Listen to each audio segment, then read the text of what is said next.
everybody. Hey, we're back. All right, 10 minutes. 10 minutes is up. Now you should start having your pans ready. I take a piece of parchment paper in one. I use my Silpat in the other. We're going to get the pans ready to go. Okay, now what I do is this, because I have to be sure to get this perfect to take down Lori Cohen tonight. Oh, and we're going to be videotaping that, by the way. We'll let y'all see that. All right, so I'm going to weigh the whole thing. You do not have to do this step, but I like to have it where they're exactly even. It is 3 pounds, 13 ounces. So let's call it 4 pounds because it's close enough. You're like a couple ounces off. So 2 pounds a piece. All right. By the way, when you do this, if you have a scale, what you got to do, you put the bowl on first, and then you hit the word tare, and it will zero it out. So when you put it in the bowl, it's perfect. So we're about 4 pounds. So this one's going to be 2 rather. Ha! Beautiful, 2. That is exactly 2. So the other one's 2.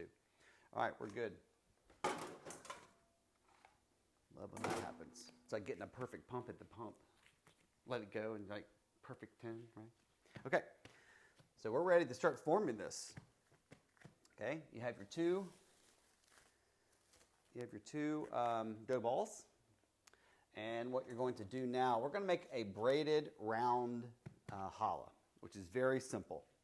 At this point, when you have the dough, if you don't want to make a whole challah, you want to make rolls out of it, here's where you make whatever you want to make out of it. If you want to have just strands and put it in a loaf pan, you can do it. If you want to braid it, if you want to make it into a long round, this is the time to do this now. So this particular one, I am going to cut it in half. I'll bring my scale back, tear it out. Oh, perfect. This should be 1 pound. Oh, I'm on fire today. Love it. Okay.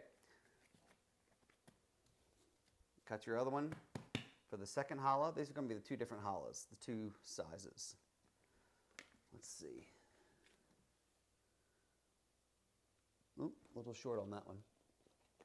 This should be a pound. That's close enough.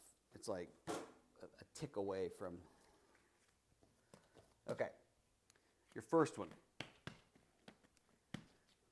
Get it flat as best you can, and we're going to cut it into 3 strands, 3 ropes. And it's the same size, so try to get it basically the same size in shape to it. Okay, it's about the same size. Now we're going to take it and we're going to roll it out. If your dough is a little sticky, I got to get rid of this. I can't roll on the. If it's a little sticky, just put a little flour down. So you're going to take your hands and you're going to place them in the middle. As you're rolling, you want your hands to go on the outside. Okay? As you go out, your hands go out. As you come in, they come back in.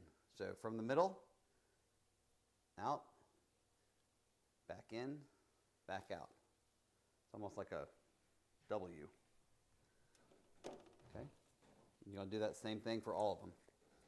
Press it down in the middle to get it to where the shape is. Should look like a dumbbell. Out, in, out, in. Okay? Doesn't have to be perfect. Doesn't have to be perfect. But it does need to be similar in length. I mean in width of the length. So, okay. All right. Here we go. Let's do it on there. Here's what we're going to do. You're going to start braiding. It's like braiding hair. If you braid hair. I don't know. Do you braid hair? No. Yes. What? I mean, all right. I have. So the center piece is going to be the one you use. One on the left goes on top. The one on the right goes on the bottom. And you're going to pinch it together. You do braid hair. Okay. You're going to take the left over the middle. You'll start to see it kind of fill in there. And go as tight, go up in the top. So you want to go as far as you can. So hold on, let me get the rhythm down. And then it's just back. It's always to the center. Okay, and go up here, go up in the corner, because otherwise it'll get loose. So make it as tight of a braid as you can.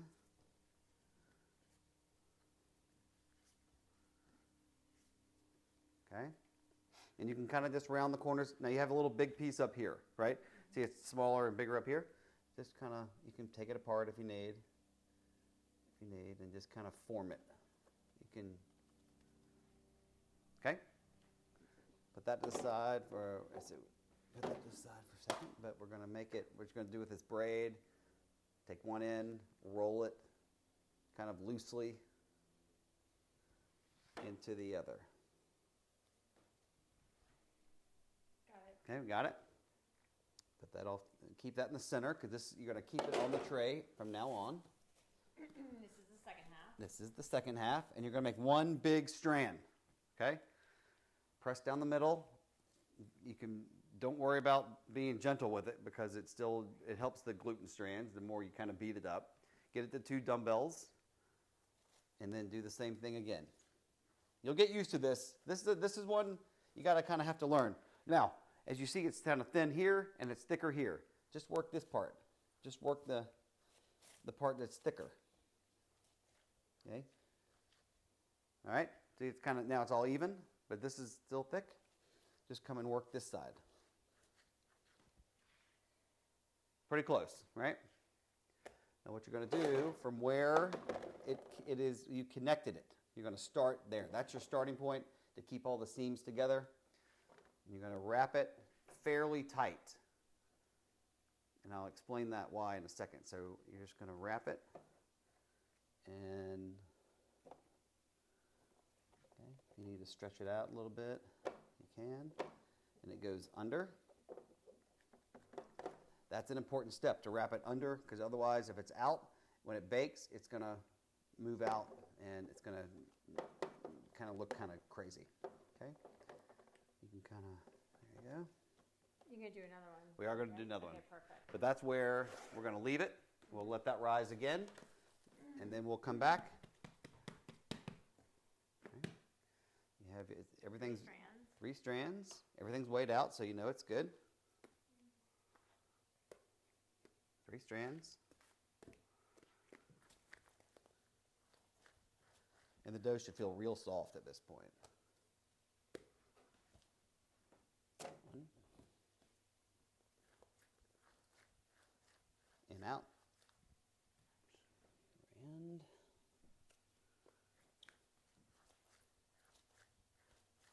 not too thin, not too thick. Good. All right. Now we're going to braid it. Braiding. Start in the middle, remember? The left goes on top, the right goes on bottom. Is that right? Thank you. I'm just, see, I listen. Yes, you do. You're a very good follower directioner.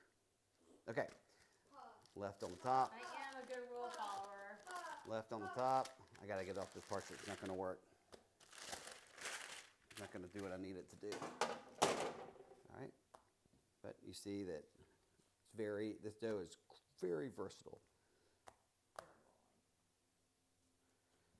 Durable, versatile, whichever. Okay. All right. Left on top, right on the bottom.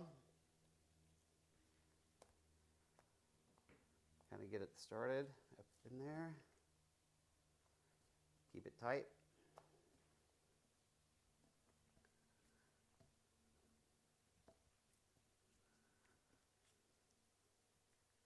Okay. Fix your end if you want. Oh, thank you.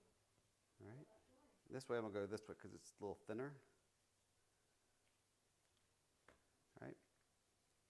You can pull it a little bit tight, and I'll explain that in just a second. Don't let me forget why you keep the bread tight around it. All right. Roll the next one. You'll hear the popping, get all the air bubbles out. Okay. The fun things about these is that every one you do comes out different. They all look different because they're all hand done by different people. All right. So you start in the center by the seam. You do. See how the seam's coming out? Mm-hmm. You're going to start there, and you see how it closes it up. Okay. The oil's making it turn. You squeeze it together like a snug blanket, like a, what was that thing called you wrapped your kids in? Snuggie? No, not Snuggie. The swaddle. You want to swaddle the bread. Not working with me today. Okay. Now that one's going to look a little different, but so the reason you want it tight in here, because the bread is going to want to expand, right? And if it's not held together by the outside strand of it, it's just going to go wide that way. But otherwise, this is a wall, a protective wall, and it's going to keep the center in.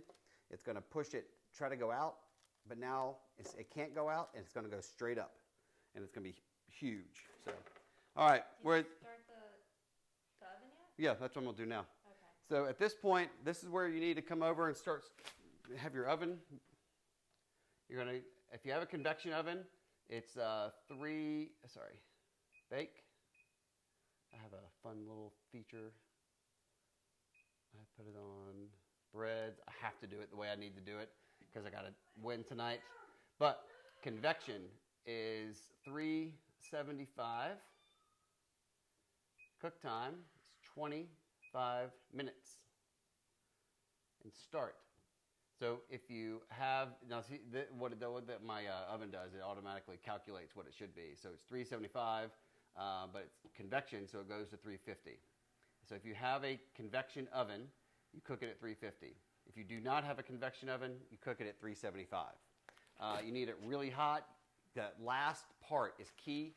The heated oven is going to have that final rise in the oven, and that's what it's going to take to get it there. We're going to let this rise for maybe 30, 40 minutes. It's going to double in size. Make sure to cover it with saran wrap so it doesn't dry out. Cover it with saran wrap right now? Yeah. Make sure to do that so it doesn't dry out. And then we're going to wait again. And we will see you in a few minutes. Hope everybody's challah is coming out. Ooh, why don't we time-elapse this? We'll time-elapse this and watch this one grow.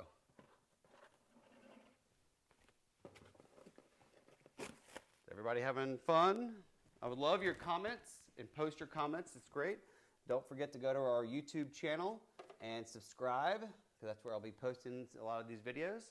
And that's it. So you should look. This is what you should look like for now. And we'll see you in 30, 40 minutes. See ya.